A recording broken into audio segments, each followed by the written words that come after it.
Order in the court. I would like to call to order the regular session of the Pflugerville City Council, November 25th at 7:01. I would like to ask everybody stand for the pledge, Texas pledge. I'm remain standing for a moment of silence. I pledge allegiance to the flag of the United States of America and to the republic for which it stands, one nation, under God, indivisible, with liberty and justice for all. Honor the Texas flag. I pledge allegiance to thee, Texas, one state, under God, and one and indivisible.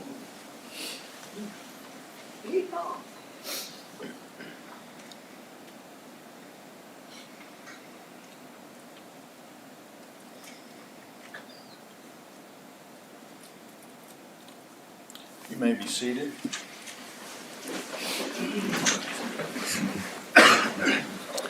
Our next item is public comment. In accordance with the Texas Attorney General's opinion, any public comment that is made on an item that is not on the published final agenda will only be heard by the City Council. No formal action, discussion, deliberation, or comment will be made by the City Council. Each person providing public comment will have 3 minutes.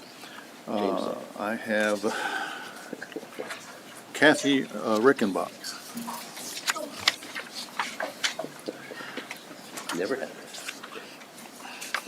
I forget how to do this. It's been a long time. Do we just speak here? Yeah, just state your name again, Kathy. Kathy Reichenbach, and we live at 309 Cottonwood Lane. I hope I can get this in. It's important to hear. We came here in May of 2000. We bought a house in Willowwood Lane in Willow Creek. Actually, until we sold the house 2 years ago, we all that time asked for new roads. And in the development, you did a great job. It looks wonderful. And all the neighbors like the work that you've done. So I wanted to start off with a good positive comment. We're Christians. We try to do the best we can. We're 81.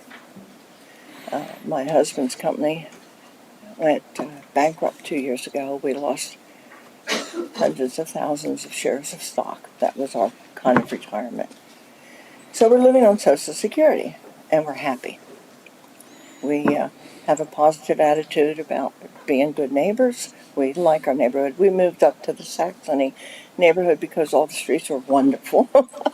And the neighborhood is nice. We like our neighbors. We both get high blood pressure, so we haven't been here for a while, as the mayor noted to my husband. I was shocked 2 weeks ago. It was my birthday, in fact. Somebody came up in a truck and walked up to the corner. We have a big corner lot.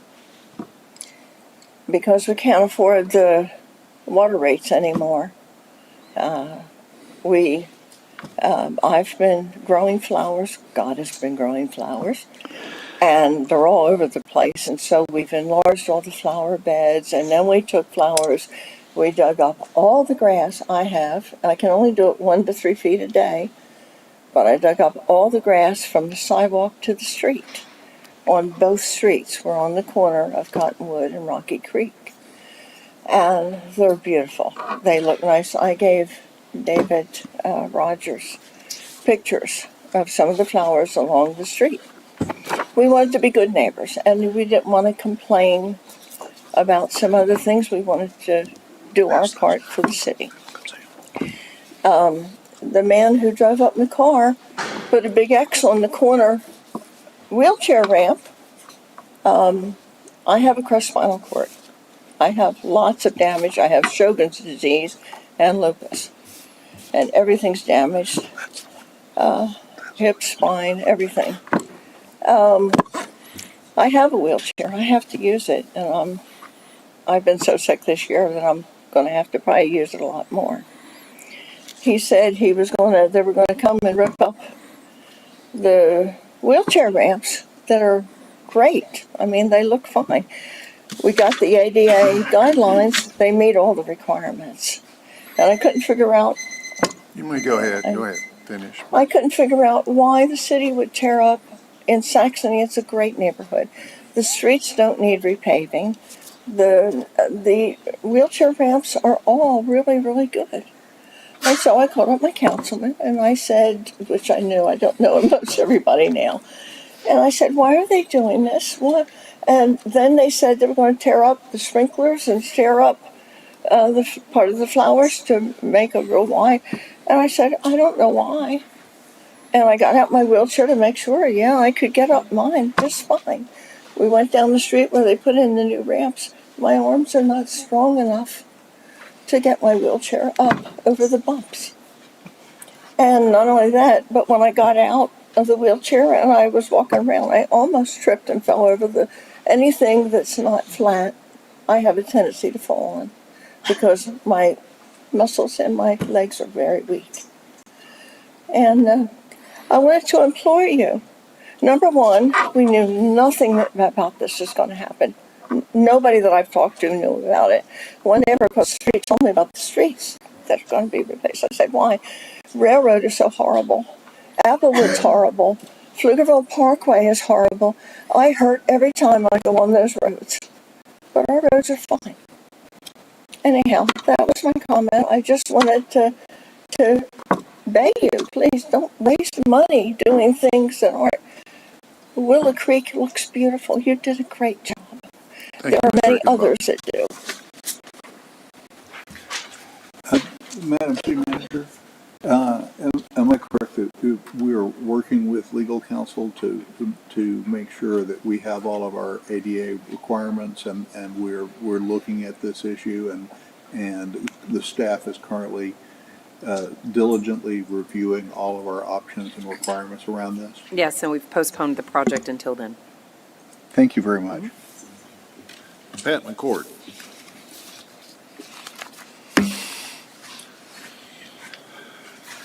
Good evening, City Manager, Mayor, Council members. I came to comment about Old Town Park, this new park that's being proposed to be built somewhere underneath the water tower. And for another reason, I've been walking through the neighborhood talking to a lot of the citizens. Many were surprised the first time they saw the plans for that. There was discussion about the fact that there was a survey done. Most of those people said they never heard of, saw, or participated in a survey about the park. They are very concerned. It's a very mature neighborhood. They don't want a music venue there. They don't really understand why there has to be an elevated trail there that's going to attract BMX bikers and skateboard people. They said, most of them said, they would like a traditional old park. Put in some big trees, put in some picnic tables with some covers, maybe a small playground, but don't put in a music venue. They don't need music. I can speak from experience. I live 1 block out of the entrance of Pfluger Park, and during the summer, and many times during the year, there is music. People have parties down there, quinceañeras, that type of thing. They have a DJ or they bring a band. And so I'm a block away. I can't imagine what it would be like for these mostly elderly residents to have a music venue across the street from them that would be disturbing to their quiet neighborhood. I would like the council to consider postponing and revisioning that park and not making it a carnival in the middle of an old neighborhood. Thank you very much. Thank you. Logan Ott.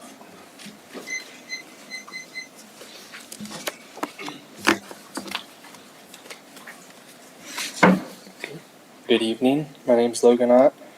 There's a lot of things on the agenda, so I'll try to just sum it up. So about density, I'm with Strong Towns Pflugerville. We're a grassroots group of residents who'd like to see our town become stronger. About density, we believe that duplexes, triplexes should be allowed by right, kind of gentle density that will allow citizens to build up on their own property what they want.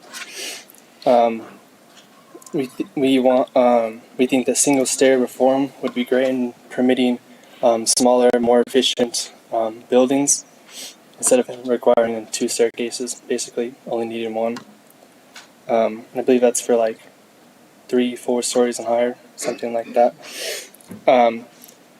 We need to allow multifamily housing in commercial zones without additional barriers, mixed-use areas, improve walkability.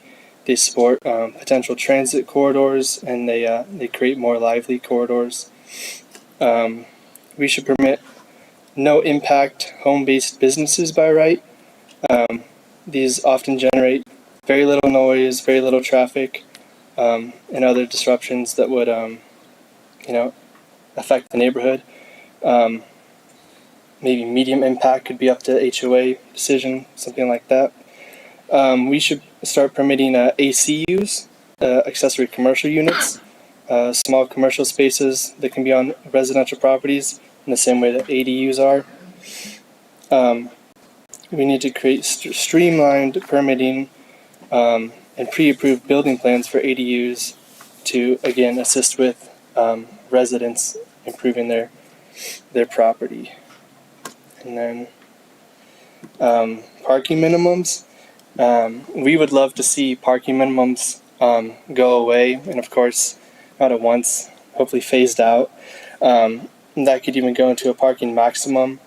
It often forces developers to include an arbitrary amount of parking and pave more land than is needed. It was very, very cool hearing that work session. Sounds like you guys are starting to hear that already. We advocate for removing parking minimums and instead allowing property owners to determine how much parking is economically viable or just desired by them. It supports more adaptable, financially productive land uses and fosters more walkable and resilient neighborhoods. Parking mandates don't just affect private developers, they also cost cities a lot more money by making destinations further and further apart, having more infrastructure in between places that has to be maintained. And thank you very much. Thank you very much. Is there anybody else wishing to make public comment? If not, we've concluded that item. Moving on to item number 4, 4A, presentation regarding the municipal court. And today we have our court administrator, Daniela Soria. I hope I pronounced that correctly. Soria. And also G-Sun. Yes. Good evening, Mayor, Council. Thank you for allowing us to do this presentation about our department and highlight some of our employees. First, I'd like to introduce you to the staff. I've been with the court here in Pflugerville since 2024 of June. We have Lindsay Snyder. She's been with the city since 2021. G-Sun, who's right next to me, she's been here since January of 2025. And then we have Hilda and Catherine, who's been with the city since July and August of this year. We also have our judicial staff, which consists of our presiding judge, which is Farron Sheehan, and our associate judge, Miss Anna Ansari, who was just recently sworn in earlier this month. Our mission is to provide effective and impartial administration of justice. We are dedicated and committed to promoting the highest standard in customer service, upholding the integrity of the court, and building public trust and confidence. We live and breathe by this. This is something that we implement every day in our department. What we do, we operate as a judicial branch for the city of Pflugerville. We only have jurisdiction over Class C misdemeanors and some limited civil matters. For example, we have traffic violations, we have city ordinance violations, and like I said, a few civil cases, for example, dangerous dog hearings. In the last 12 months, since October of 2024 and September 2025, we did see a total of just a little bit over 5,200 cases filed in our court. Most of those came traffic violations, running a red light, speeding, no insurance, driver's license, that type of cases. We did, this year we focused a lot on warrant compliance. So we were able to clear 864 warrants in the last 12 months. Most of these citations that were filed in our court came from the police department, calls, code compliance.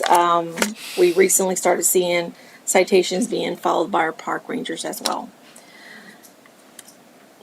So we, every day we try to implement new ideas. We're always open to suggestions on how to make sure that we're accessible to the public. We've implemented a lot of online options. For example, we do, in the last 12 months, we did 3,592 online payments. We did just a little bit over 1,900 window payments. We did 297 online driving safety course requests, 246 online extension requests.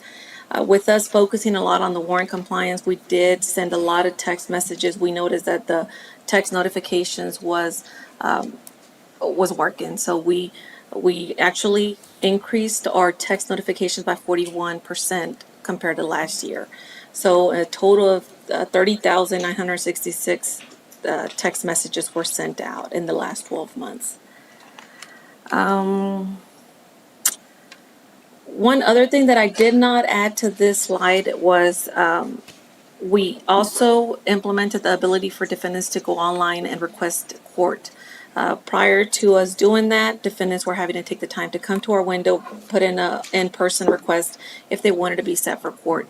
Now they have the ability to go online, upload their driver's license, their information. We turn around and we email them their date and time that they need to appear. So we do numerous emails throughout. Every day we're constantly getting emails. And keep in mind that every email, every online payment, every driving safety course is handled by a clerk, that we're physically reviewing everything. We are emailing them back. We're making sure that there's communication, and they're able to contact us if they have any questions. We do have a total of 12 dockets that we have jurisdiction over. Out of those 12, we have 6 cases or 6 dockets that we do on a regular monthly basis. Last year, in the last 12 months, we saw 2,690 cases. Those cases actually came in through court. The judge and the prosecutor talked to each one of those defendants. Our clerks also processed every documentation that was whatever option they decided during dockets. One of the things we also focus on is staff development. So we make sure that they have the option to go through training. We go through the Texas Municipal Court Education Center. Every clerk is required to go at least 12 hours minimum of training. We also take up any opportunities we have. We can take online webinars, for example. We also do local training. We have one clerk that is level 1 certified. I'm sorry, we have 2 clerks. One of them, Lindsay, was certified level 1. She became certified in 2024. I am level 3. And then Jason here is our most newest level 1 certified clerk. She just obtained her certification on August 2025, which we are super proud of.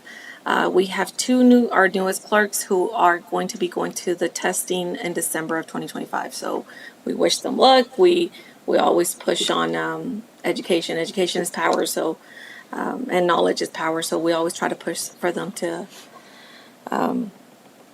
improve their ability to handle cases. With that being said, Jason is here to finish up the presentation. Thank you. I'm the juvenile case coordinator, Jisun, in this court, and I'd like to briefly go over our juvenile cases.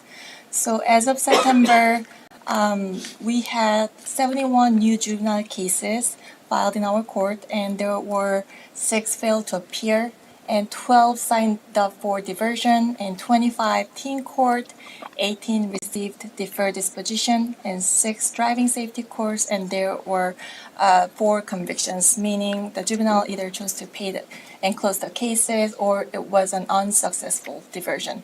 So moving on to the offense type, the majority, 65%, were traffic violations, and 28% penal code violations such as theft or assault by contact, and health and safety code violations 4%, and there are 2% alcohol-related charges. There were 1% city ordinance violation.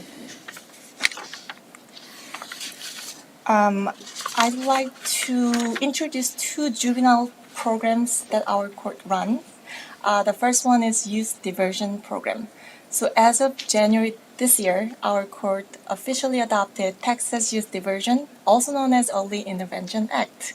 So this aims to redirect children away from the criminal justice system, providing them with support and resources to prevent future offenses. Multiple studies suggest that the kids who participate in diversion are 10 to 20% less likely to reoffend compared to the kids who went through traditional court process. And in order for kids to eligible for this diversion program, it must be a non-traffic violation, such as penal code violation or city ordinance violations, and we need to have a parent consent, and prosecutor must not object, and they can only participate every 365 days. And then if this juvenile has an unsuccessful diversion in the past, then he or she is not eligible. Diversion is a very individualized plan. So each diversion meeting can last up to 2 hours, and we try to discuss a lot of topics, such as their ability to pay the fee, and their daily routines, school challenges, and grades and attendance, and family dynamics. So depending on their needs and situations, we try to accommodate options that are both reasonable and effective for them. Common conditions that we have used so far in our court for our diversion is such as writing an essay, book review, journal and community service, teen court, mentorship, educational video, or academic improvement. As of September, we had a total 12 cases signed up for diversion, and 6 were successful, 1 was unsuccessful, and there were 5 active cases. Once they complete this diversion program successfully, once the kids turn 18, our court will initiate automatic expungement process so it doesn't affect them in the future negatively. Can I ask a question about that? How does that affect, like, if they were applying for college or for, secondary education and having that? You said once they turn 18. What if they have to apply before they're 18 and it's expunged? So right now, by the law, we can start the automatic expungement once they turn 18. So that's one thing we let them know. It's a juvenile case, so it's not like a public record. They're not going to, nobody's going to obtain that if they make a public inquiry. But of course, it really depends how thoroughly the agency or college requests a record. So that's something, I guess. Yeah, so on those cases, like she mentioned, juvenile cases are confidential, so we cannot release any information unless it's another court, law enforcement, or their parent, or the juvenile itself. Thank you. So it never gets released unless the juvenile voluntarily gives that information. Okay, thank you. And alongside our diversion program, we also have a teen court program. Teen court is an alternative justice program designed for young offenders, allowing them to be judged by their peers. So we hold our teen court docket monthly. We don't meet over the summer. We hear about 5 cases each docket. We currently have 14 volunteers composed of middle and high school students. So this teen jury panel will hear about the juvenile defendant's case and ask questions about her case. So depending on their evaluation, they will try to find an appropriate option for the juvenile defendants. Common sentences include community service or serving on the jury terms. So as of September, we had a total of 25 cases and 13 were successful. There was 0 unsuccessful cases, and 12 were currently active. So I think teen court is a great example of how positive peer pressure can work well. Being judged and evaluated by their peer group can do some kind of impact for them strongly.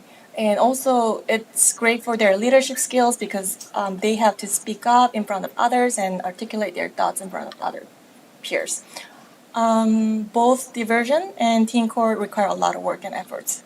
But through these programs, the kids learn and understand the consequences of their actions and learn from mistakes.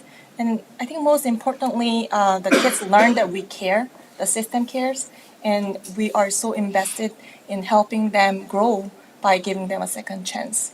I really hope that our court and we provide them a structure where they can make positive choices in the future. I'm really glad to see both of these programs and thank you for implementing them. Thank you. That's all we have for our presentation, and thank you so much again for your time and attention. Thank you. Very much. Thank you. Thank you. Have a good evening. Our next item is 4B, a presentation and update from the Veterans Task Force.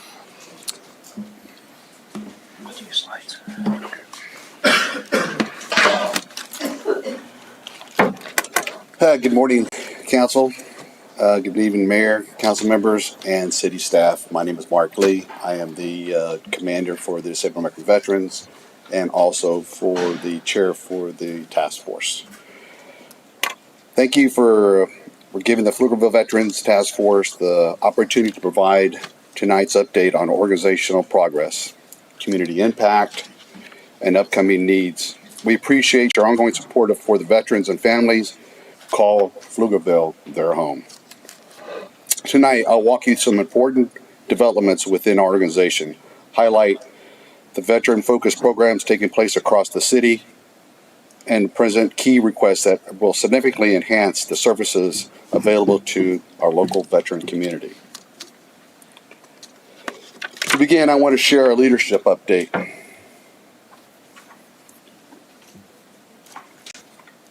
So, our PVAT chair was Chuck Osborne, recently resigned from the position due to increasing workload demands that require frequent and extended travel. We are grateful for Chip's leadership and dedication, and we wish him most continued success. I have accepted the position of the chair to fill this term going forward.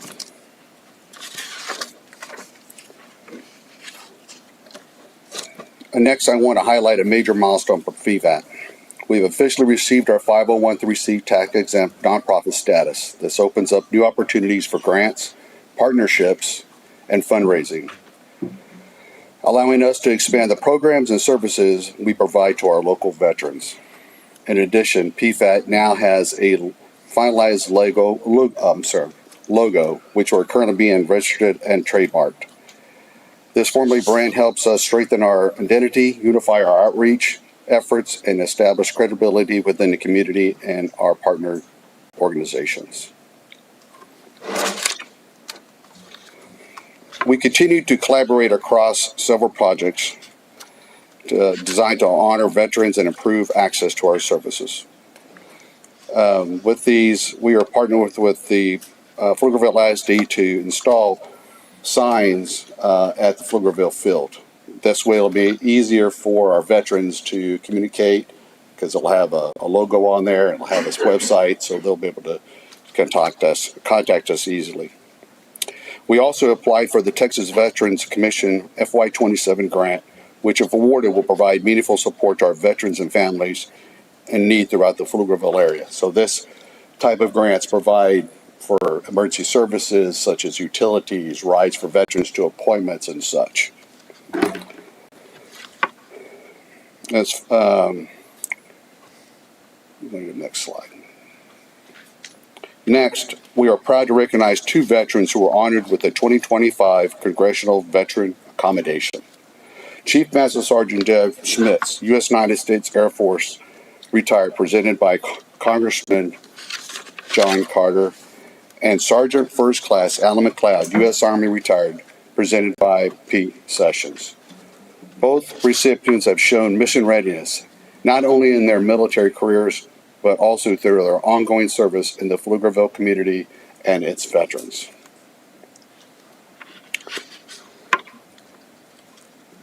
Collaboration among the DFV Chapter 4, American Legion Post 154, Auxiliary Unit 154 continues to produce high-impact events throughout the year. There are a number of Areas that we've supported this year, flag ceremonies, memorial, post everlasting, which means those of our veterans that have passed on, we have events for that. It's an official event where we bring their families in and move them on to their next chapter. So I won't go through all these different ones, but these will repeat for the next year as well. Go next slide. Areas that where the city can help us as needed. We need additional flag retirement boxes. Currently, we only have one drop box, and that's at the rec center. We propose additional drop boxes office at the library, the Justice Center, and at the new City Hall. We have about 50 to 70 flags every quarter that we have to retire. So, Mark, I'm sorry, let me ask you a question about that. So are the flags presented to the task force or the veterans group to retire, or does an individual just go and? They just go and drop those in the box, and then we will collect them, and then we have a retirement ceremony for those flags once we collect enough of them. And just FYI, the Lions Club also has a box. Oh, okay. That's available for the public if they need to retire their flag. However, that box is inside. Yes. It's a private So- location. Yeah. Yeah, it's private. Yeah.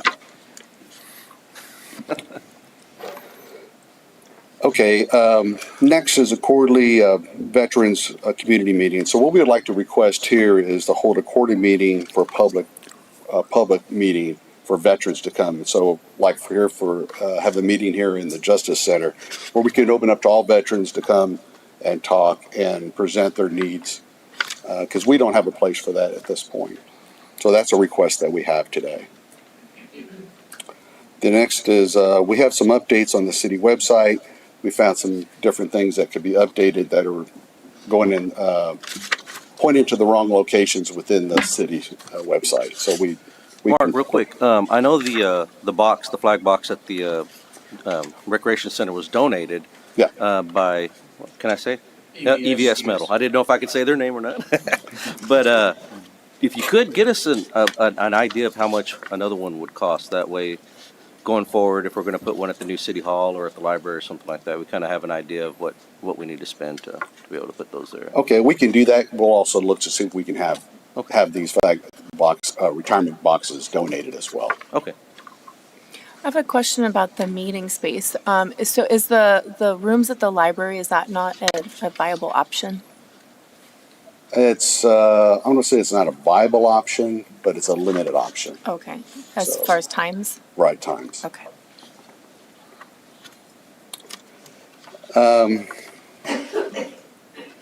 next thing I want to discuss here is needed for a dedicated veterans facility. So the PFAT DAV Chapter 4, American Legion, Post 24, and Auxiliary Unit Infantry requests that the City of Pflugerville allocate a dedicated space within City Hall or another suitable city-owned facility for the use of veterans resources. And just to let you know, in 2023, 12% of the veterans, 12% of the population here in Pflugerville was of veterans. Why does a dedicated facility matter? Currently, all of our organizations are operations without a permanent home. This creates challenges and limits our ability to offer consistent support, resources, coordination, and essential services. Mission and services and the facilities would enable for us to have a dedicated base, would empower us to provide veteran benefits, claims assistance, mental health and peer support programming, emergency support for veterans in need, community outreach, and education. A safe place for fellowship and connection. We respectfully request that the City Council consider identifying a suitable space for the Veterans Facility and allowing PVAT to collaborate with the city staff to develop a plan.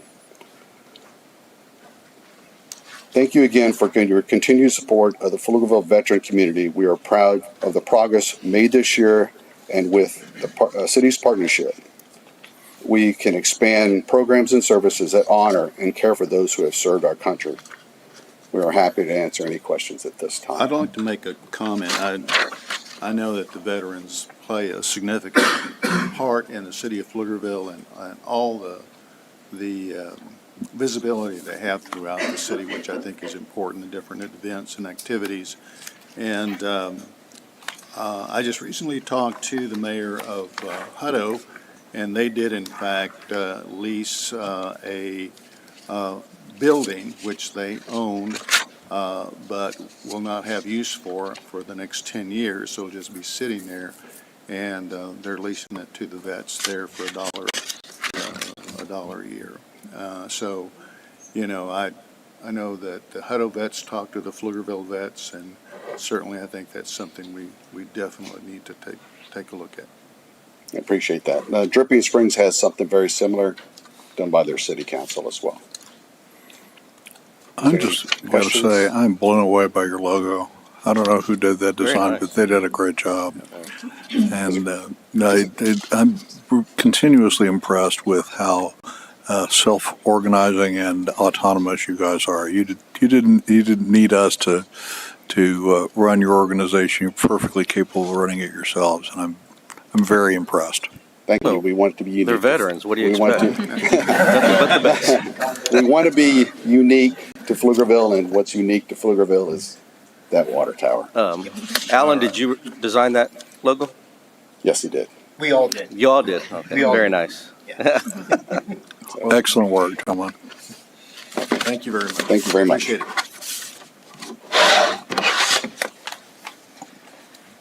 Our next item, my favorite, consent agenda. I'd like to pull 5E. E. E, Echo. yes. Okay. And then 5D as well. D. Correct. All right. All right, items 5D and 5E have been pulled from the consent agenda. 5A, approving an ordinance on first reading with a caption reading, an ordinance of the City of Pflugerville, Texas, amending the City of Pflugerville Code of Ordinances, Title III, Administration, Chapter 31, Departments, Boards and Commissions to amend Section 31.62, 31.61, 31.63 to transition the Equity Commission to an Equity Advisory Board, to amend Section 31.66 to amend board meeting requirements, to amend Section 31.76 to amend duties of the board, and to amend Section 3165 for consistency, providing that this ordinance shall be cumulative and repealing all ordinances in conflict, providing for severability, and declaring an effective date. 5B is approving an ordinance on first reading with a caption reading, an ordinance amending and updating the City of Pflugerville Code of Ordinances, Title IX, General Regulations, Chapter 95, Parks and Recreation, Article 2, Parks and Recreation Commission, Section 95.23, creation of commission membership, providing cumulative repealer and severability clauses, providing for open meeting, and establishing an effective date. Again, items 5D and 5E have been pulled from the consent agenda. All remaining items may be acted upon in a single motion. Move to approve. Second.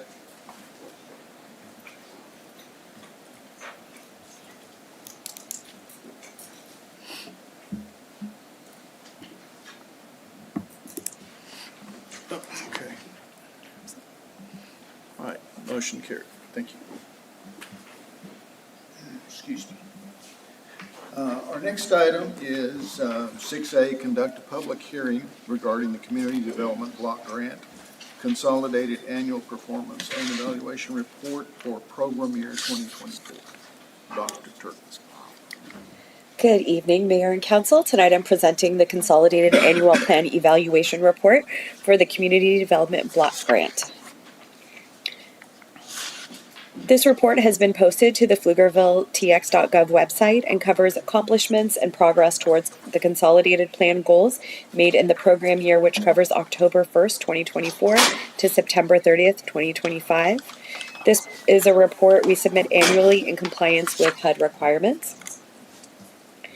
During this program year, the city has continued the design work for the Parkway Drive and reached 60% completion of that design.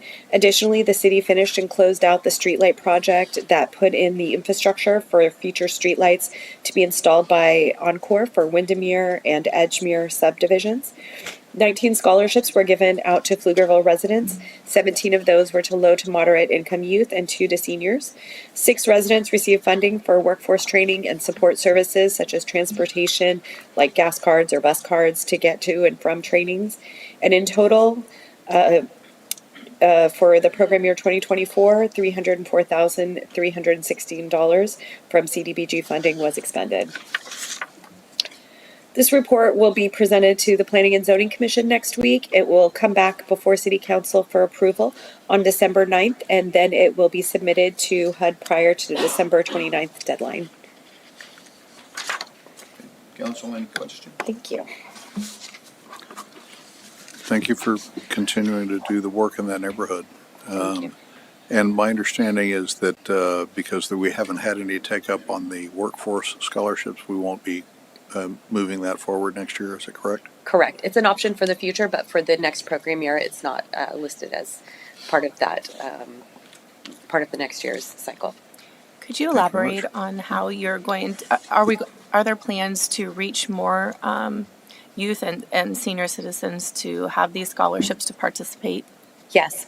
Staff has been working with the communications department, who has done a great job of actually posting a lot on social media. And currently they are updating the flyers for youth and seniors so that staff can go out to senior living facilities and distribute the flyers there, as well as give presentations, offer presentations if the facilities would like to have those, because all seniors qualify. When it comes to schools, it is a little bit more challenging finding the youth who qualify, because they do need to be youth that reside in the city limits and qualify as low to moderate income. So we're going to be looking at specifically going to schools within city limits and working with their social workers or their staff to be able to make sure they have the information that they can provide.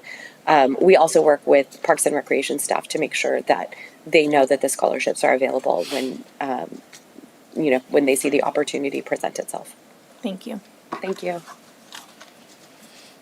All right, thank you very much. I am pulling 5E up on the agenda due to some logistical opportunities, so we want to go ahead and do that one in particular. And the person present would be Grant Pragler or Emily.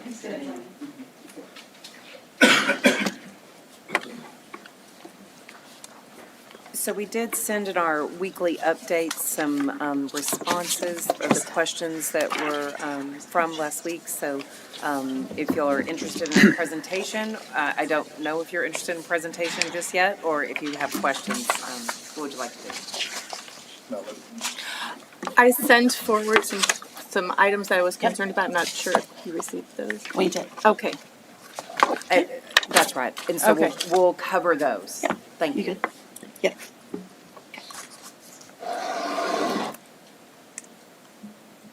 Would you like to ask or want me to read off the question?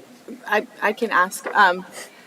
So we talked about amendment authority, and you did make the distinction between the condos versus the association that governs the entire 29 acres. That's right. And so my concern is, how will future owners in the additional parcels be able to amend governing documents when it requires 100%, which makes it virtually impossible to do?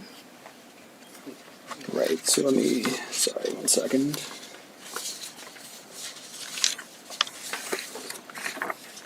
Apologies.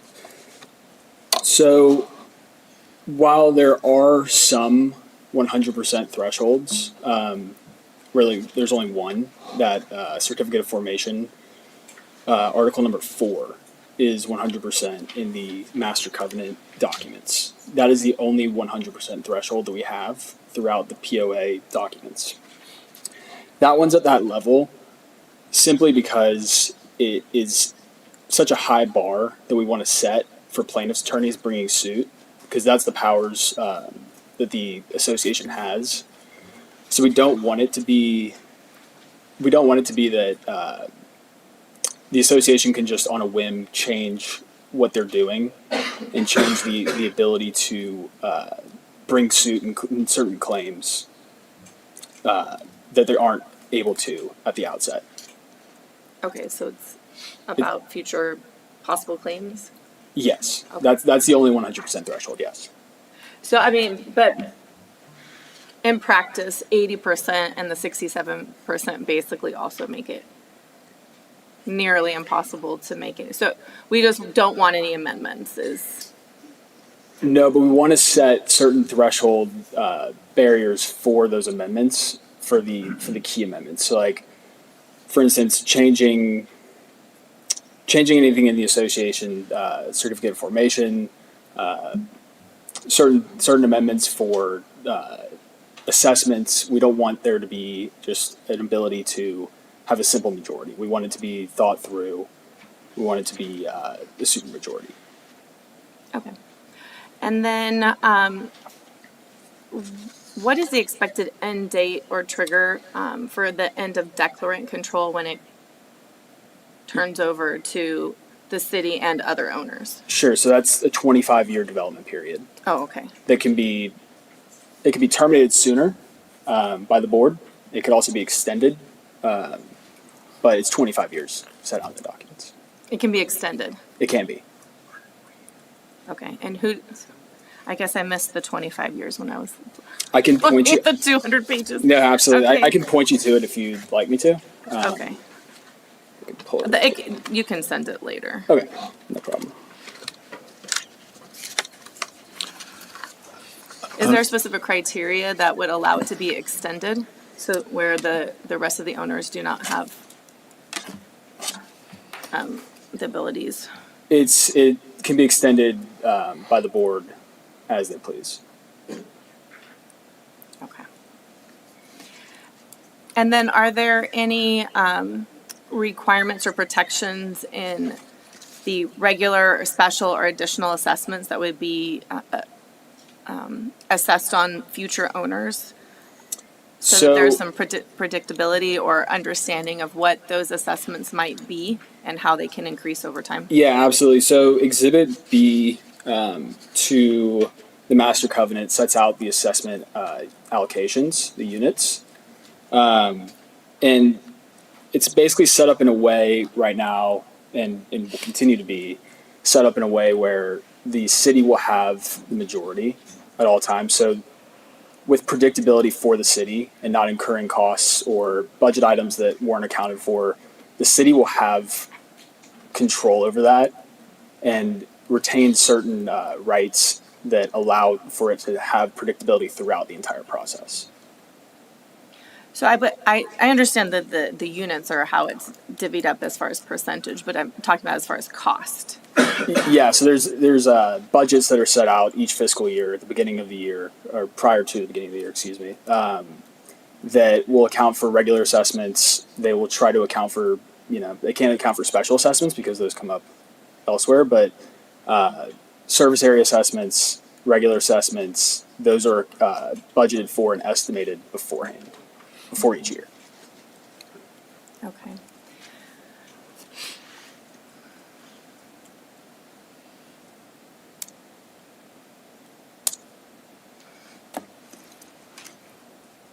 I guess my concern is just for the future owners.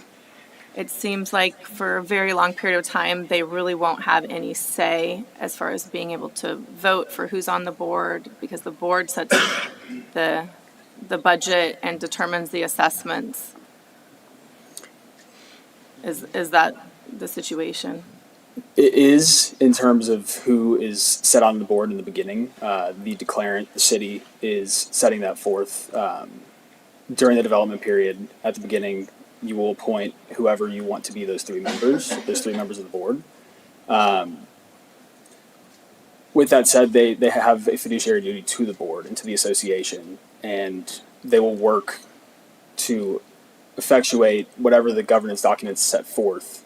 And the concerns about conflict of interest, can understand where you're coming from on that, but I think that they have a obligation to the association that's set up in the bylaws, rules, governance documents as a whole, that they are obligated to follow. Okay, I guess the concern will just come down to when in fact there are future owners, that there is very clear disclosures about the time and to when they will actually have a vote for who's on the board, or any say on, what assessments will be assigned, what the budget will be, because the city will be the declarant for 25 years or could be extended, the association authority and the major unit owner.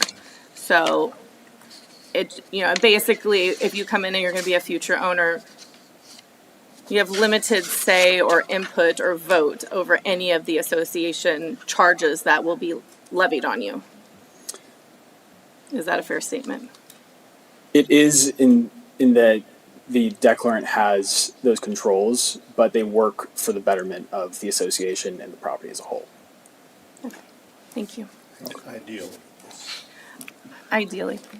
I've been involved with homeowner associations, and, when you set it up, which is now, it basically can never be changed. And so I feel like we need to have very clear understanding of the impact of people who will be, future owners, whether that's a business or whether that's a possible home or a condo, that they're coming in and they will, for a very, very long time, or maybe never, depends on how long the development period is, be able to vote for anyone on that association board who is going to be assessing them a monthly or annual fee. A similar thing happened in other neighborhoods. Highland Park had that for years and years. Yeah, and people were very upset about it. Yeah. Can I get a motion, please? Motion to approve. Item 5E, as presented. I'll second if nobody has.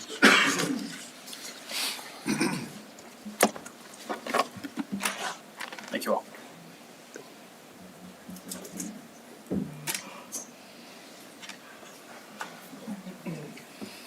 Okay, motion carried.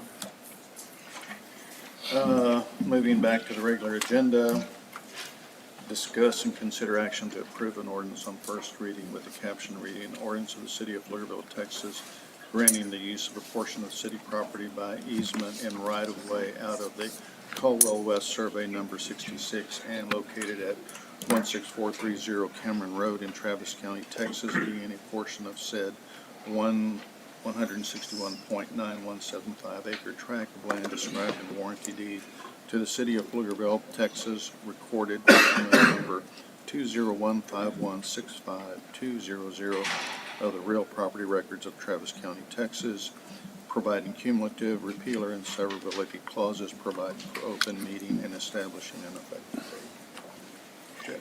Good evening, Mayor and Council. Jeff O'Shea, Assistant Parks Director. This item might actually be shorter than the title.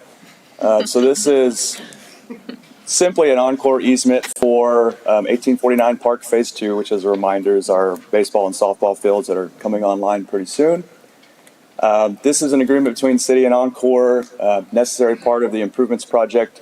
As you know, a couple months ago, we had a change order requiring a loop feed instead of a dead-end electrical unit. So this is simply allowing the Encore to do their work there. So what we are requesting here, though, is that on the motion, we approve this on effective on first reading. We're getting pretty close to substantial completion. The timeline for Encore right now, because there was a little bit of a delay, is they've got the equipment. It's 2 weeks to mobilize, 4 weeks to get that work completed. And so that will fit in with our timeline for expected completion for the project, and also allows for some weather delays. So that's our recommendation. I'll be happy to answer any questions you have. Questions? No? Move to Mayor, approve. With the recommendation, though. With the recommendation that It's it be effective on approved on the first reading? I will accept that friendly amendment. There you go, and I'll second it. You go first. Motion and second. Especially since it's not soccer field, so. Okay. How does that sound from the stands? Yeah? Everybody's quiet tonight. Good night, it's Jonathan's first meeting. Okay, motion carried. Okay, moving on to item 7B. Discuss and consider action to select Mayor Pro Tem per city charter, section 3.06. Mayor, I had a chance to speak with Councilman Mateer, and he has said he has spoken to current Mayor Pro Tem Holiday, and he expressed interest that this is his last year and he would very much like to be Mayor Pro Tem. He hasn't had a chance to do it in his previous 8 years. So if there's no objection from current Mayor Pro Tem, then I will make a motion, but I'll wait kindly. I would suggest that we table postpone consideration of these various appointments until Just a point of- after we have a new mayor. I wish, there are many other things you can table. This one is required by charter. The charter requires us to make this So you decision can always tonight. ask your legal advice on if you want to. So Go we against could appoint somebody as mayor pro tem today, and then we could change it after the election. Is I would that a ask possibility? our That's attorney, if the charter says we have to do it now, what are our options? So do we need to retire to executive session for legal advice? Mr. Mayor? We're not doing that. Council. Always do what? Violate the charter. Oh. If I may have a moment to review 306 of the charter. He's not here.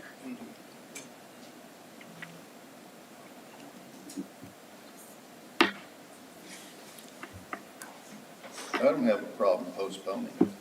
If we have to do it, then we have to do it. I understand it's specific. I'm just, always like to give some options. Or we could violate the charter and all go to jail. We won't be doing that. Rudy, You don't think I like the to city be judge would send us all of the transparent as Who's well. Guy, do you?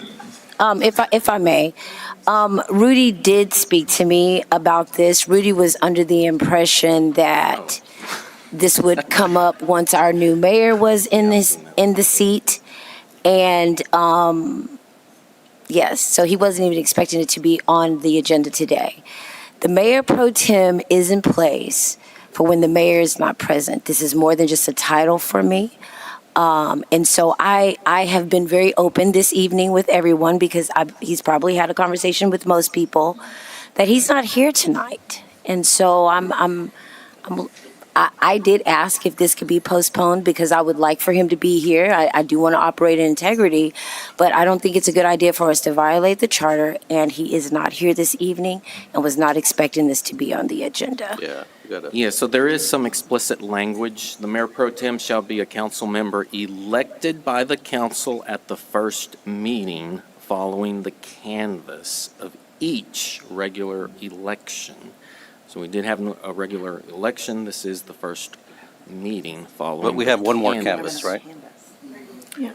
Well, it's a canvas after the regular election. You have a runoff election, but not a regular election. So we are at the first meeting, and it says shall. I mean, that is the procedure. Yeah. Just checking. I think we have to make the call tonight. Much as I would like to postpone it until Mr. Matera is I here. will, well, as I was saying, I will defer to Mayor Pro Tem Holiday and what you decide you want. If you want it, it's yours. If not, I mean, you always want it, but if you want it for Rudy, then. Yeah, I'm gonna go with Caesar on this one. To bounce that on me? Yeah. You know how upset he was the last time. He is not here this evening, and that's what this is about, and we're having a whole conversation around it. It is not, we can't violate the charter. And if this is what we're required to do, we need to move forward. So I'm just going to put it out. I make a motion for Rudy Mateer to be the mayor pro tem. Second. You have a motion and a second.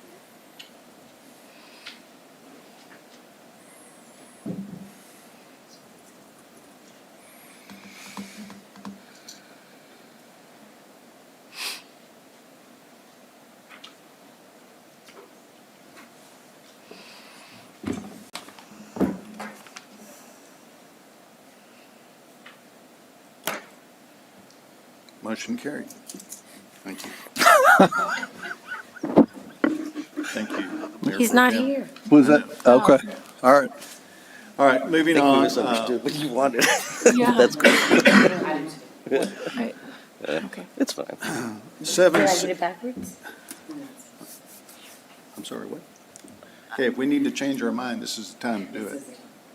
I need to make sure, did I not do that proper? Did I? I think. Let's Right, talk I'm about sorry. it. I think. Well, I was under the impression that since you made the motion that you were not interested, that you were interested in having Rudy. Councilmember Mateer be Mayor Pro Tem, and that was our only option. Well, that is not the only option Okay. because we all have a vote. Like, Well, or that you had, were not putting your name forward for consideration. Okay. That's what I understood the actions to mean. So, well, let's clean Was, it up. was Okay. that, was that your, was that your Let's intention, clean it up madam? then. If you want it, speak up. I don't mean to put it that way, but you know how I talk. would you like to be Mayor Pro Tem for the next year? I've already told Rudy that I would love to continue to be Mayor Pro Tem. Again, I was expecting him to be here this evening, and I did tell Rudy that I would support him, but him not being here, I let him already know that it's not a good look for you not even to be here on the night that we're having a vote about Mayor Pro Tem. So council, how do we reverse that? We move to, someone who voted in the affirmative has to move to reconsider. I move to reconsider. And that motion requires a second. Yeah. Jonathan seconds. So if there's no second on the motion to reconsider, then. No. Oh, Jonathan seconds the motion to reconsider. Okay. So now we get to do it over again. And this is just to meet Mr. Reed. This is just voting to reconsider, and then we'll have the motion on You already the took your picture, huh? Mayor Pro Tem, Trista, oh, wait a minute. if this motion passes. I still haven't done mine. All right. Or I- whatever. I move that we select Kimberly Holliday as Mayor Pro Tem for the next year. Second. Second. All right, Melody, did you say second? Okay. I didn't know if you were going to second.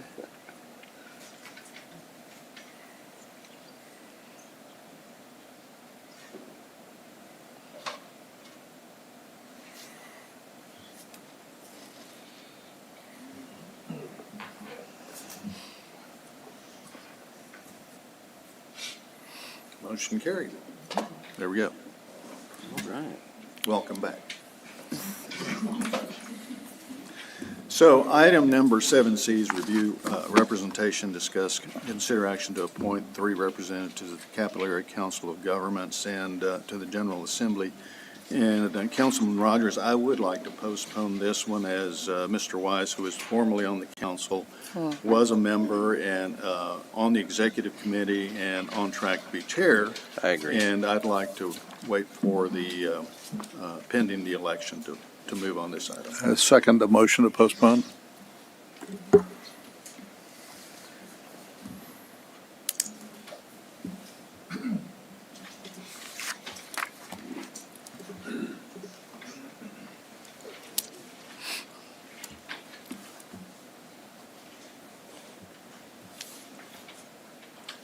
Okay, motion carried. Thank you. 7D, review representation, discuss, consider action to appoint a city council member to serve on the Community Advancement Network Board of Directors, currently Mayor Pro Tem. I would like to remain. Fine with me. I motion we appoint Kimberly Holliday. If you want any of these. Move to approve. I'm sorry. You can second. No, go ahead. No, I finished. Oh, okay. I second your motion. There you go. Have a motion and a second to have Ms. Holliday remain.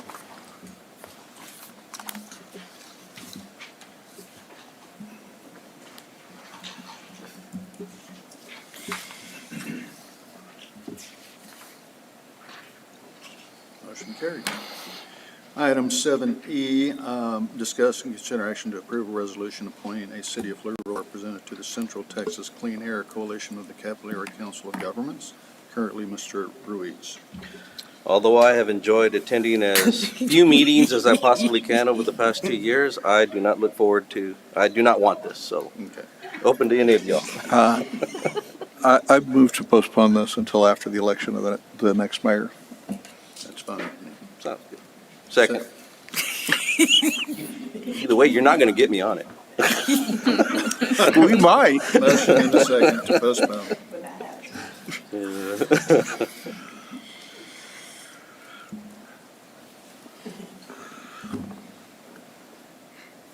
Okay, motion carried. 7F, review representation, discuss, consider action to approve a resolution designating a City of Pflugerville City Council representative on the Capital Area Metropolitan Planning Organization Campo Transportation Policy Board. Move to postpone this until after the election of the new mayor. Second. Who's he waiting for? I thought this is a recommendation for a staff member, isn't it? No. No. Did I have that wrong? Okay. I thought Yeah, that was okay. on the agenda. That was, yeah, it's That's on there back somewhere. here. Oh, it was on consent? Oh, Oh, okay. All right. Okay. Wait, what is the motion? Postpone? Okay. Postpone. 7F? Okay. Motion carried.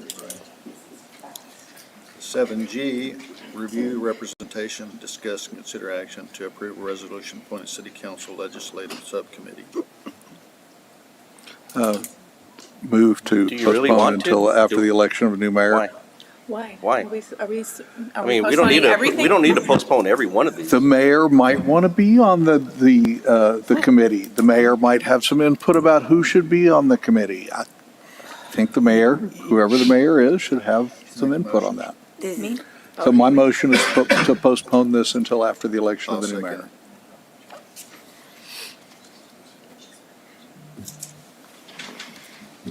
Just making another agenda. You guys are going to have a lengthy agenda. Yes, and you're not even gonna be here. Motion carried. All right. Should we go ahead? No, I'm kidding. No. 7H, review representation and some. discuss and consider action to approve a resolution appointing City Council Facilities Subcommittee.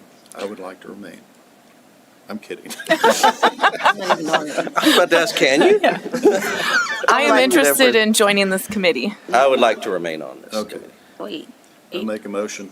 Well, we need two. wait, are you on this committee? Facilities? Oh, Yes. does that say facilities? Uh-huh. So Can't we're, see. the motion is to put Melody and Caesar on the Right. committee. Is that the motion? Did you want it, or, I don't know, I was thinking usually it's good for new people, so to be on. I said I was interested. Oh, okay. Yeah, I would have interest, but don't feel strongly about it necessarily. It's really good from planning and zoning, so I don't know, either one of you. Did I get a second? Or you? But I don't, I thought we were still having I'm not- discussion. I don't Yeah. understand what the motion is yet. I'll be We happy haven't to made a second motion it yet. whenever Yeah. I know what We it haven't is. made a motion. Caesar, do you want to be on it, or do you want? Yeah, well, I mean. All right, I think- so I move that Melody and Jonathan be put on the No, facilities hey, committee. whoa, I'm not, I haven't passed up my desire to stay on. You don't want to give up your spot. Are there only 2 spots? There's only 2 spots. Could we expand the facilities subcommittee to 3 I people? don't think we need 3. No. Having served, you served on it. I was on it. Yeah. It was a lot of fun. It was so much fun that I suggested that Councilwoman Holliday take up the opportunity, and she passed. Okay. So I do I have don't a know. motion? I don't think we have a motion. We don't yet. have a motion. I think Caesar moves that Caesar be on the committee with somebody else. I think that's the motion. Let's start there. I second Caesar's motion. Yes, Okay, for Caesar. I motion to remain on. Tristan's looking at me like. We'll get that out. So we're only Get that appointing- taken care of Huh? first. We're only appointing. He wants to do one person at a time. Okay. Yes, this motion is just for Councilmember Ruiz. Okay. I got all that. Till midnight. All right, I move that Melody Ryan be the second person on the facilities commission. I'll second that.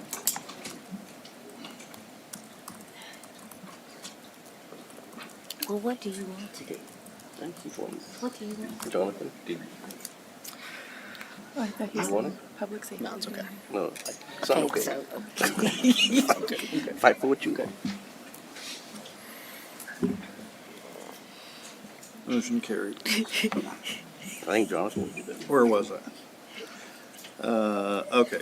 Review representation and discuss and consider action to approve a resolution appointing city council special events subcommittee. I would like to remain on the special events subcommittee. I'll do it. I saw her. No. I've enjoyed my actually, go ahead. time on the special events committee. We have our meetings down to about 25 minutes. Yeah. With 6 staff people. Yes. I think, it's possible that it could be presentations in a weekly or, but happy to, if other people want to continue on it, then. No, I was I'll- joking about that. I mean, if you want to stay on, then yeah. Are you on it right now? Yes. Yeah, okay. Keep it as it is. unless you want. Jonathan, would you like to be on this, on the special events committee? I would like to be on a subcommittee. Well, yeah. And so. This one's 20 minutes. I would put my name on that one, yes. All right, Jonathan, who else wants to be on the special events? And Kim? I would like All to right. remain. I move that Kim and Jonathan be on the special events committee. Second.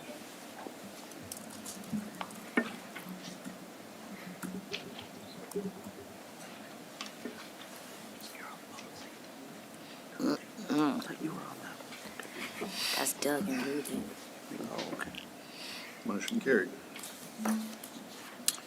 Review 7J, review representation, discuss, consider action to approve a resolution appointing city council to the public safety subcommittee.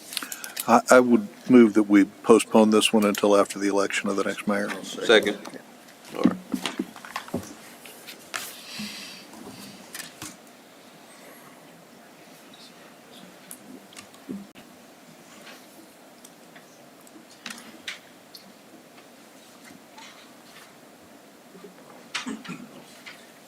Consolidate. I thought I pushed it, sorry. Motion carried. 7K, discuss and consider action regarding appointments to the Charter Review Commission. I think, Jonathan, you had appointments. Yeah, I had 2, so I was nominating Josh Ellis and Craig Reinecke. Make that number. Josh Ellis, and Oh, what was wait, the where second are name? they? So People. Craig Reinecke. Oh. And So I'd like to move to appoint I'll Josh Ellis. second that. is this Second. would this be the time if we, Okay. for the additional, After this one. after this one? Okay.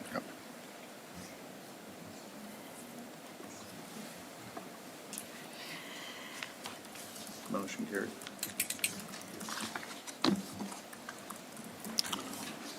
And then, I was interested in appointing Dennis Spencer as one of the available spots, who served on the PCDC as the former president.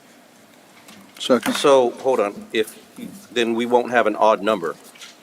No, but the next mayor will get to a point to make to end up with an odd number. Will they? So the maximum number of members on the Charter Review Commission is up to 20.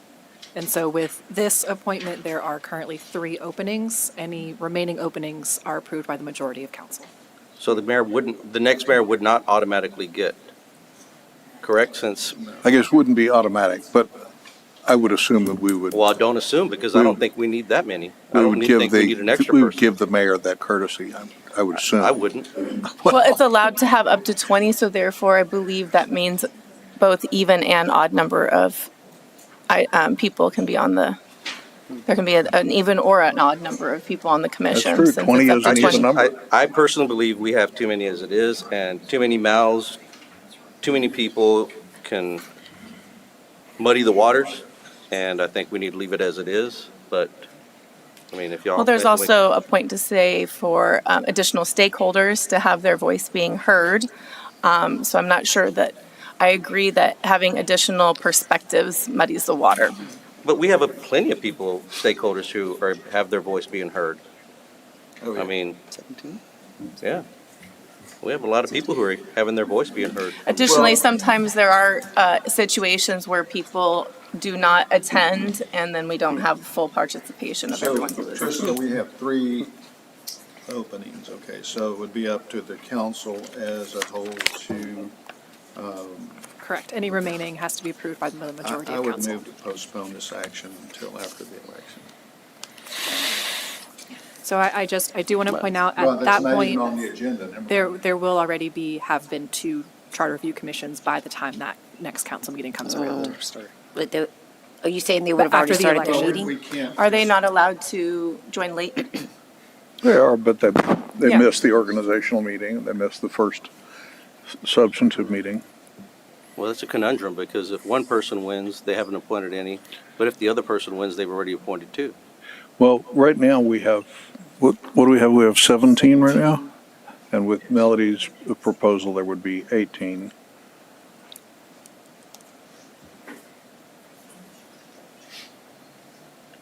I think it should remain odd. I think we That's just have my Melody's motion, and then we have your motion to postpone a vote on Melody's motion. So we have to do order of business. We'd have to vote on the motion to postpone. Is the motion to postpone got a second? No. Okay, so, Melody. Okay. I got lost. So, yeah, I made a motion, I believe there was a second, and then we were having Yeah. discussion. Right. So, I mean, we all voted for that guy before on the PCDC. He did a good job. I'm sorry. Mr. Don't Kaufman advocate did for not somebody. vote for him before because he was busy on planning and zoning when we were I do know Dennis, though. putting that fine gentleman on the Okay. on the PCDC. Didn't he serve as president of the PCDC? Can you repeat the motion? A motion to appoint Dennis Spencer to the Charter Review Commission. Does everybody know Dennis? Is that the guy who has the branding, the clothing and stuff? I know him, but I don't know if about that. I'm not sure but yeah. about that. He was PCDC president, He's a good person. at least in 2023. I don't object to him. I just object the third, having an additional person on there that we don't need. All right. It's allowed under the charter. It's allowed. It should be evaluated. Not all things that are allowed are advisable, but John. you got my vote. Sorry. I hear Mayor Pro Tem. Councilman Reese's objection. It's certainly not frivolous. Oh, I guess. Fails on a tie vote. Fail. Motion fails. We're not going to go down the list. All right. All right. 7L. We're going to have a new mayor in order to get a majority on this. 7L, executive session deliberating city attorney appointment pursuant to section 551.074 of the Texas Government Code with an open session item. Can we change that? Okay, well, let's move, okay. Oh. Yeah. City manager wants to move 5D. Trista, could you read that caption? Yeah, might as well. Absolutely. 5D is approval of a professional services agreement with Quiddity Engineering LLC in the amount of $509,900 for engineering, environmental, and construction management services associated with the annual trail improvements program and authorizing the city manager to execute the same. Was there a question on this item to be told, or? Yeah, I wanted to see more of the locations because it was difficult. I mean, there was a very big map and then there was a very small map, and I couldn't really see all of the connectivity that is existing. And I do want to clarify about the ETJ. Okay. Yes, that was my other question. I've got some Me bad too. news. We've got the same maps on here. Oh. Yeah, you've already seen this. Yeah, so what I will say, just to open this, we're actually really excited about this because what we've done up until now has been DG transitions to concrete, some small, sort of simple trail connections. And this is sort of the next phase into the trail capital of Texas, where we're starting to look at some more complex projects that we haven't undertaken in the past, related to the MMP and also related to past CIP that we haven't finished since really 2022 when we did a review of this.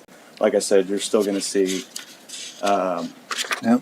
some of the same photos you've seen, some of the same maps, but I can try to describe some of these. So my question on this one, on that previous map, if I am correct about the map of the city limits.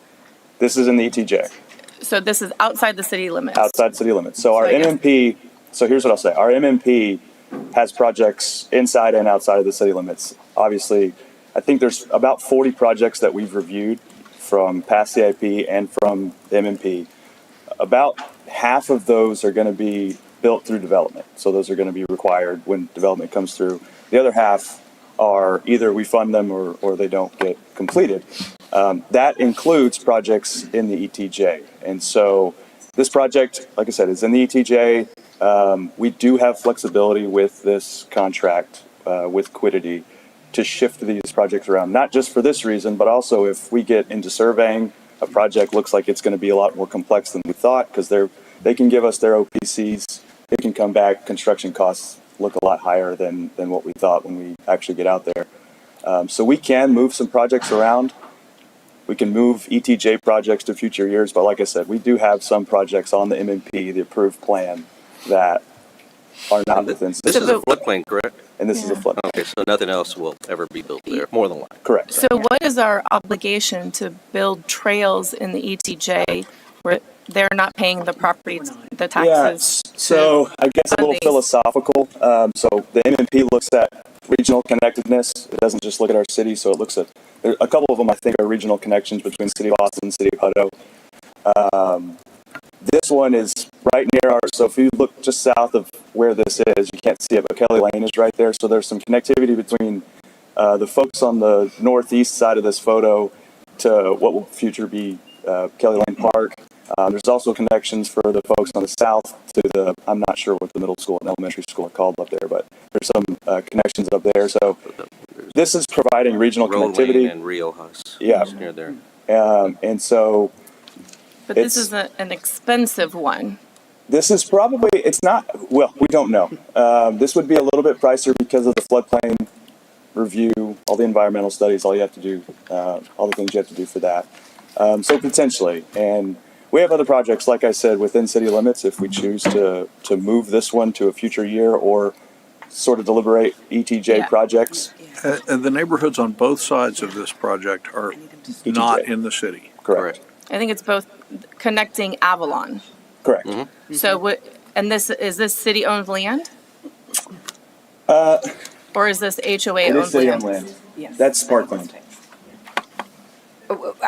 Jeff, if you don't mind, I would like to propose that we delay ETJ until a further discussion. Within this contract, we're allowed to do so. You can still adopt the contract, but I am not in support of doing so. Sounds good. Okay. Okay. You feel my heart. There's a lot of trails in the city, so I would rather wait. You have time. Yeah. I am not wanting to present as is. I would like, unless council wants to do that, I would wait on this one for the ETJ. Okay. Yeah, and so we've got another project that we've identified that is within, it's just south of this, within city limits. That's going to be smaller in scope. Because what staff was trying to do when they put this together was create these sort of equitably across the city. And so, yeah, we'll postpone that. So I have just an overall policy. What is our definition of trail gap? Like how much extra time? If a person can walk around and get wherever they need to go, how much extra time is it considered a gap, or as my husband wanted to say, a shortcut? Yeah. So my concern is Wilbarger Phase 2 to Kingston Lacey. I've walked that trail. I love the new trail with the new park. It's connected to Wilbarger Creek. It's connected to Mirror Lake, and it goes all the way around. And I did a little map of like how long would it take me to go from that house where it's proposed to go have a bridge over the creek, and it's just like 7 or 8 minutes to walk. So there is safe sidewalks. I guess on that particular one, I don't consider it a gap. No, and so these are not all trail gaps. So this is our trail improvement program. That's how it's defined in the CIP. So that's trail improvements. It might be sidewalk adjacent trails. Roadway adjacent trails. And then it's going to be trail gaps. So yeah, technically that's a gap because there's a gap between the trail and the trail on the other side in Wilbarger. But you're correct. You can get to Wilbarger Phase 2 if you go south Kingston Lacey, come around up on North Cascades. What we're trying to do is create ease of access for some of these points. So yes, those folks could walk down. It's also, a slight barrier to entry, especially if someone has some sort of disability or something and they need a But you're going to clear the closer path, right? But there would be a cleared path. This is a bridge. So this would be a pedestrian bridge over Okay. Wilbarger So Creek. for perspective, I used to cut through that when it was actually a full forest kind of thing, and during the day it was fine. You always had to be on your Don't wanna wits do for it at night. a coyote or a rattlesnake, but at night, no. So Yeah. having this open up, but there, all of these trails were newly added this year, so there is a lot of connectivity, more so than there used to be. So I And mean, you're gonna see that in some other projects. That's a trail gap, right? Mm-hmm. So you've got a developer trail that's parkland that you see the pink line on. Just doesn't meet up with Town Center Drive there. So this trail gap, this would fix all of those folks that are in multifamily. That on the bottom of the photo is that senior living facility. So then those folks would be much easier connected to Stonehill Park and then. when's the park going to get developed over there? So we can't actually develop right there because it's floodplain. You're talking about where the trail is. Yeah, because like there was many years ago, it was like, oh, this is parkland, and so I'm still We've got waiting. a lot of that. Yeah, parkland. So there's a trail you'll see a lot of parkland. Yeah, You'll see a so lot of I'm still undeveloped waiting parkland. for that because we can get through it. Yeah, there's a difference between undeveloped and undevelopable. That would be undevelopable parkland. This is So undevelopable. That's floodplain right Oh, then why did they show us a picture of something? That's rabbit It is habitat. floodplain. That's Yeah. what that is. there. That's right. That's Okay. nature. We call that. and all of these trails will be ADA compliant. Of course. Okay. Yes, All sir. right. Make sure. With smooth ramps. So, with smooth ramps. So this is, I don't know. I'm not an engineer. So this is sort of another example of, this isn't a trail gap, but it's a connection to add more equitable access for these folks that live in this neighborhood. Instead of having to go all the way down to the roadways on either side of Ambrose Drive, they now can access through that city property right there to Mountain Creek Trail. So that's sort of another example of trail gap versus just trail access. Is that currently like a walkway that's decomposed granite, or is it just grass in I don't between? think anything is there. Okay. Yeah, just grass. So it was like a future connection to Future a trail that never happened yet. So Correct. it's an Okay. easement. We have an easement. We have an easement there. Okay. It might be city property, but either way, we have the ability to do that. And then this is a good example of the tiniest trail gap you've ever seen. Yes. I looked on Google Maps and I was like, it's just You can certainly walk there. This one is interesting, and we sort of put this on the front end of this project or of this plan just to get it finished, because this is actually not going to be as easy as it looks. There's utilities there, and there's also grade changes there. So Yeah, you got to go down a little this bit. might end up looking like And a a manhole. switchback or an elongated trail around. But it's still short even if you go. Yes. So, but they do have to do all the work to make sure that that's not impeding the utilities and things like that. But just an example of, trail gaps can be tiny and also more complex. That's going to than be we'd the like. most expensive 100-foot trail we've got on the whole system. That's right. I don't even, yeah. No, And I don't even know if that's like 20 feet. So, but no. we'll It's a get there. 0.02 miles. And I said, how many feet is that? Yeah. It did say 100. She said I could hop over it. I don't know. Maybe in my younger days, but not anymore. Huh? So there's trail gaps. There's just trail improvements. slight- There's Long jump, improving connectivity. Can you It's go over really the one we haven't talked about and just give some perspective of where it Which one? did that Oh, this one. Yeah, what neighborhood so- is that? So It's that hard to is so that's Windermere Park. That's just to the right. So this is the same sort of thing, though this is going to be a little bit more complex. Going to need some more environmental review and stuff, because it does go into the floodway there. So it should be a simple trail, but it'll have to have the reviews and everything. So Pfluger Park, it would be off the map and over to the right. Over to the right. Okay. Yes, sir. So can we go back to the one in Highland Park?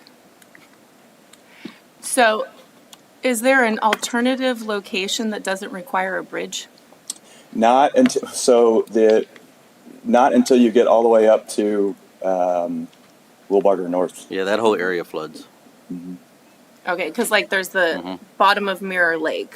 Right. Would that still, Well, and some of that, and I may ask Isaac to correct me if I'm wrong, but some of that is not. So that's our property there. But if you go over to Mirror Lake, some of that's HOA property. I thought it was still city property, but HOA maintained. Could be correct. think it's tricky. Shane's looking It down. might Yeah. be true. I mean, that's what I've No, this is thought so for several years. from where it connects. This is actually because the trail, you can see it sort of winds in the trees up there, but then it goes back to the west. So this is actually the closest that it gets to Kingston Lacey. HOA maintains Okay. city property? What? What? Yeah. Sometimes. Yeah, Falcon. And vice versa. Point. Oh, no. Falcon Point used to be like that too. I'm being Good for them. Yeah, so we sort of meandered, but you can see we're trying to get ahead of some of these more complex projects. Not only are we tackling some of the previous CIP and trying to finish those out, but also getting into the MNP with a couple of these projects. And what we're going to be doing over the next year too, and this is part of Quidity's PSA, is creating a plan for future years. So you'll notice in the 5-year CIP, we have sort of just a cost escalator on what we've budgeted for this year. But this is going to allow us to say, okay, if we have another project like this that's going to be a little bit more expensive, let's put that in FY27 or what have you. So we'll actually create a 5 or 6 year plan for these trail improvements, which obviously can change because a trail gap may be created by development that we didn't anticipate in 4 or 5 years. But we'll at least have a roadmap to what the next 5 years looks like instead of sort of looking at our map, seeing where trail gaps exist and doing that on our own. So to clarify what you just said, just make sure I heard it correctly. There's these particular projects, less the one in the ETJ, along with a future 4 to 5 year plan looking at the other items in the trail, hopefully focusing in city limits. Right. Yep. So, is there people in the neighborhood that are asking for this connection or this bridge? Yeah, so this is going to predate me, but when we did some of the public engagement for that phase 2, I believe that was something that was asked for by some of the folks that live there, because we had talked about this while that was being constructed, and we did the change order to improve that dog park. We looked at this as a future item, so we notated that and just decided it would be part of a future trail improvement. And what about the connection on, I don't know if it's east or south side of the neighborhood to this trail? Do you feel this is more of a priority of a connection versus the other side, the other portion of this? Because this separates two parts of Oh, I Highland see what Park. you're talking about. Yeah, So because they down have, further, I they know have a connection point before, like midway up this Wilbarger Park. So yeah, basically you either access along North Cascades. If you're on this east side, you either access on North Cascades or at Wilbarger North. So there's a pretty long space, and long is relative, 7 or 8 minutes extra, but it certainly makes access to the trail easier if we have a connection point there.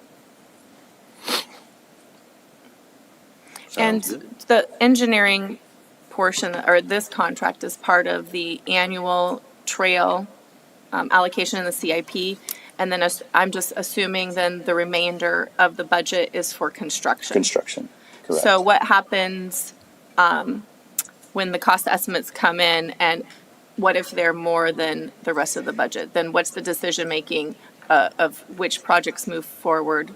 Yeah, so we have the MMP somewhat prioritized projects, but obviously we're including projects that were previously on our list to do as well. So if that happens, it essentially just bumps up other projects, and we'll have better cost estimates after surveying and getting out there and seeing what the land looks like and what work is going to be required. So similar to what we just did with the ETJ trail connection, we'll just bump the next project in. We've got about 20 that we've got to, I need to look at how many of those are ETJ, so it may be a little less than that now. But I'm just concerned if it's $510,000 to design them, what is the cost going to be to construct these? Well, for these, so when you look at soft costs on a lot of our projects, I think I add this too. We think of it's 10%. It's typically 10% soft cost for design and everything, plus 90% for construction. That actually is not how it has turned out to be. 1849 is at about 30%. Soft cost to hard costs.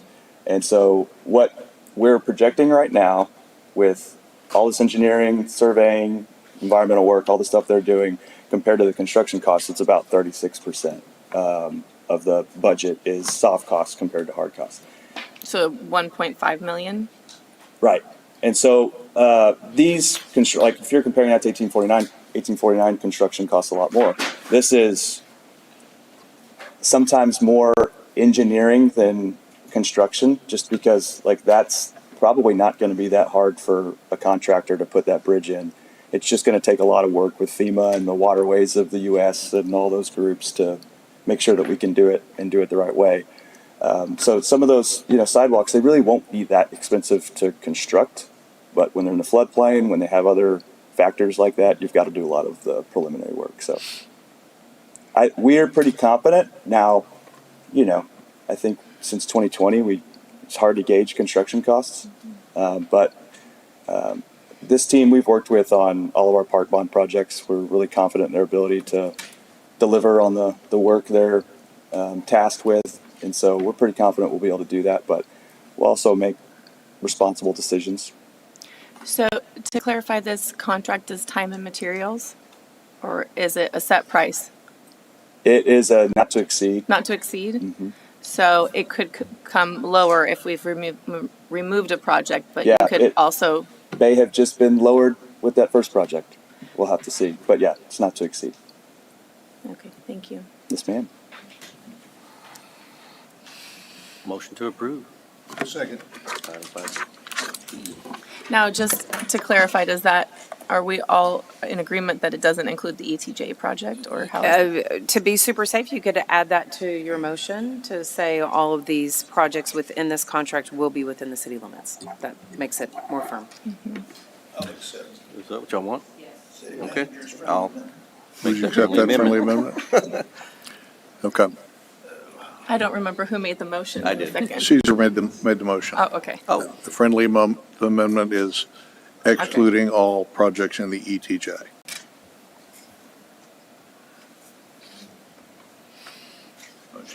Wait, look, he was like, what? He messed up. Hit the wrong button. If somebody wants to move to reconsider, I'll switch it. Otherwise, it passes with me accidentally. We're used to it. All right, moving to 7L again, executive session, deliberation, city attorney. Deliberation regarding city attorney appointment pursuant to section 551.074 of the Texas Government Code. We have an open session item regarding session. We're in executive session.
You haven't. We're back from executive session, no Yes. action was taken. Are we done? I said, are we done? Hang on. Are we canvassing on the 16th or the